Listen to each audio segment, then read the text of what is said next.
Live TV, सच सबसे आगे। नमस्कार, आप देख रहे हैं द लाइव टीवी। आपके साथ मैं हूं हर्षिता सिंह।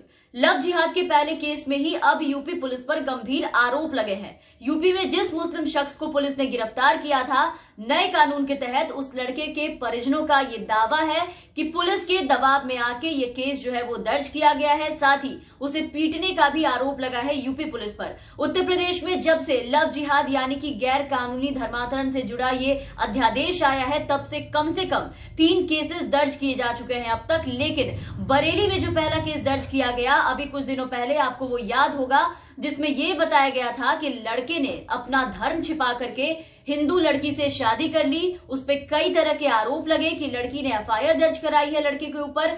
कई तरह की बातें बताई गई जिसकी खबरें आपने हर जगह, हर वेबसाइट पर देखी होगी। लेकिन अब उसमें ये नया खुलासा हुआ है। नई बात जो है इस केस में वो निकलकर सामने आई है जो कि जनसत्ता ने छापी है। आप देखिए, आपकी स्क्रीन पर है। इसमें लिखा है कि लव जिहाद, पुलिस पर आरोप, जबरन केस दर्ज कराकर मुस्लिम शख्स को धरा।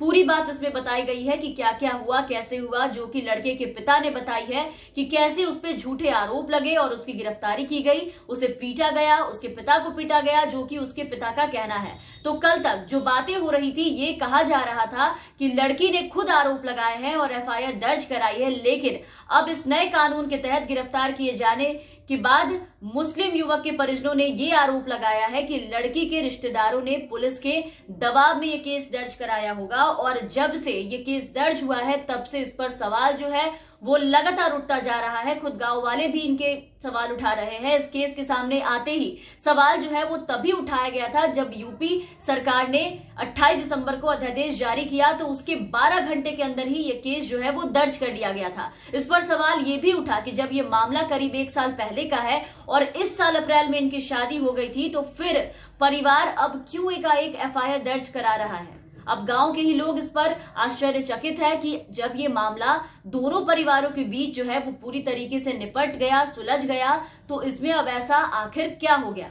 अब आप यहाँ देखिए इस खबर को, इसमें साफ साफ बताया गया है, इंडियन एक्सप्रेस को बताई गई बातें हैं इसमें, जो कि उवैस मोहम्मद जिन पे आरोप लगे हैं उनके पिता का यहाँ पर कहना है कि लड़की के परिवार वाले अच्छे लोग हैं, उनसे किसी भी तरह का कोई भी विवाद इनका नहीं है, कोई भी झगड़ा नहीं है। लड़की के पिता तक से इनकी मुलाकात हुई है, इनकी अच्छे से बातचीत हुई है, दोनों के बीच अच्छे संबंध है और 1 साल पुराना किस्सा है।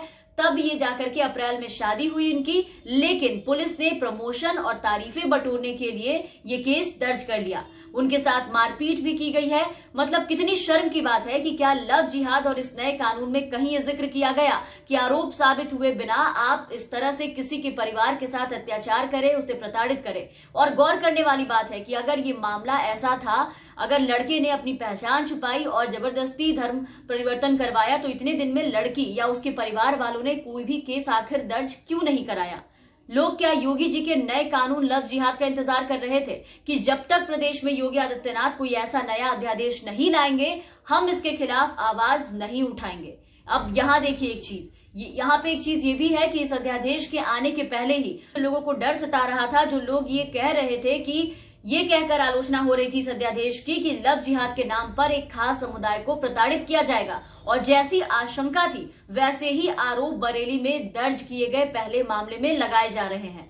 वो भी 12 घंटे के अंदर ये मामला दर्ज किया गया। हालांकि पुलिस ने ये बताया है कि जब दोनों परिवार के बीच विवाद सुलझ गया था, तो इस केस को बंद कर दिया गया था और ये कहा गया था कि अहमद के खिलाफ कोई आरोप सही नहीं पाए गए थे। लेकिन अब जो ताजा केस निकलकर सामने आया है, उसमें पुलिस द्वारा दबाव डाले जाने का गांव के लोगों को ही संदेह है। लड़की के पिता आखिर अब क्यों एफआईआर दर्ज कराएंगे, ये सवाल सबके मन में गूंज रहा है, क्योंकि लड़का लड़की के भागने के मामले का निपटारा हो गया था और दोनों परिवारों के बीच सुलह भी हो चुकी थी। ये लोग साथ रह रहे थे। पुलिस के दबाव की संभावना से इनकार यहाँ पर बिल्कुल भी नहीं किया जा सकता है। और हो भी क्यों ना, जो गड़े मुद्दे उखड़े हैं वो भी अब जाकर के उखड़े हैं जब योगी जी नया अध्यादेश लाए तब। और गांव वालों की बात तो छोड़िए, खुद जहां का ये मामला है बरेली, जिसने निपटारा कराया इस मामले का, वो बीजेपी बरेली जिला के अध्यक्ष पवन शर्मा के पिता नवल किशोर शर्मा, गांव के नामचीन व्यक्ति जैसे कई लोग खुद पुलिस पर संदेह कर रहे हैं। और इसी बीच खबर ये भी है